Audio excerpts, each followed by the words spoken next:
सोमवार 22 सप्टेंबरपासून शारदीय नवरात्री सुरू होत असून 2 ऑक्टोबर रोजी समाप्त होईल. नवरात्रीमध्ये घटस्थापना करून दुर्गा मातेच्या 9 रूपांची पूर्ण विधिवत पूजा केली जाते आणि अनेक नियमांचे पालन केले जाते. नवरात्रीच्या वेळी मातेच्या पूजेमध्ये वास्तूची काळजी घेतली आणि त्याच पद्धतीने पूजाघर सजवले तर पूजा यशस्वी आणि फलदायी ठरते. यासोबतच घरात सुखसमृद्धीही राहते. वास्तूनुसार नवरात्रीत दुर्गा पूजेला खूप महत्त्व आहे, त्यामुळे अनेक गोष्टींची काळजी घ्यावी लागते.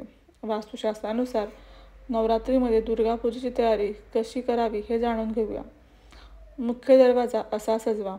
शारदीय नवरात्रीच्या 9 दिवसांसाठी घराच्या मुख्य दरवाजाच्या दोन्ही बाजूला चुना आणि हळदीने स्वस्तिक चिन्ह बनवावे आणि आंब्याचे आणि अशोकाच्या पानांचे तोरणही लावावे. असे केल्याने घरामध्ये सकारात्मक ऊर्जा येते आणि घरामध्ये सकारात्मक ऊर्जा राहते, त्यामुळे घरातील वास्तुदोषांचा कोणताही नकारात्मक प्रभाव पडत नाही. या दिशेने मूर्तीची स्थापना करा. शारदीय नवरात्रीमध्ये मूर्ती किंवा कलशाची स्थापना ईशान्य दिशेला करावी. या दिशेला देवांचे स्थान असते असे म्हणतात. या दिशेला मूर्ती किंवा कलशाची स्थापना केल्याने सकारात्मक ऊर्जेचा प्रभाव राहतो, त्यामुळे मन उपासनेत व्यस्त राहते आणि पूजेने दोषही दूर होतात. दुसरीकडे जर तुम्ही अखंड ज्योत लावत असाल तर ती आग्नेय दिशेला पेटवा, कारण आग्नेय दिशा अग्नीचे प्रतिनिधित्व करते. या दिशेला अखंड ज्योत प्रज्वलित केल्याने शत्रूवर विजय प्राप्त होतो. चंदनाचा पाट किंवा चौरंग वापरा.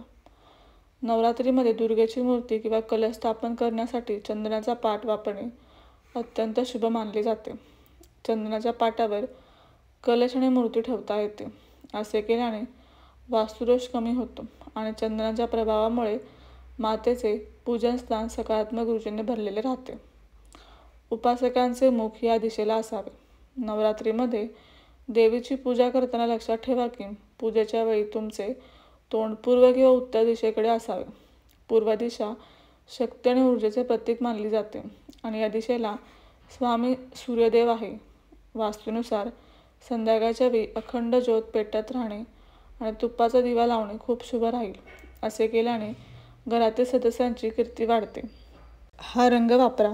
शारदीय नवरात्रीमध्ये दुर्गेच्या पूजेसाठी लाल रंगाची फुले वापरावीत. लाल रंगाला वास्तूमध्ये शक्तीचे प्रतीक मानले जाते आणि दुर्गा माता लाल फुले अर्पण करून लवकरच प्रसन्न होते. यासोबतच देवीशी निगडीत कपडे, चंदन, साडी इत्यादी वस्तू वापरताना फक्त लाल रंगाचा वापर करावा. या रंगाचा वापर टाळा. वास्तूनुसार शारदीय नवरात्रीच्या पूजेदरम्यान काळ्या रंगाचे कपडे वापरणे टाळावे. पूजेत काळ्या रंगाचा वापर करू नये. असे केल्याने अशुभ होते. काळ्या रंगाच्या वापराने मनाला अशुद्धतेची भावना येते आणि पूजेतही यश मिळत नाही.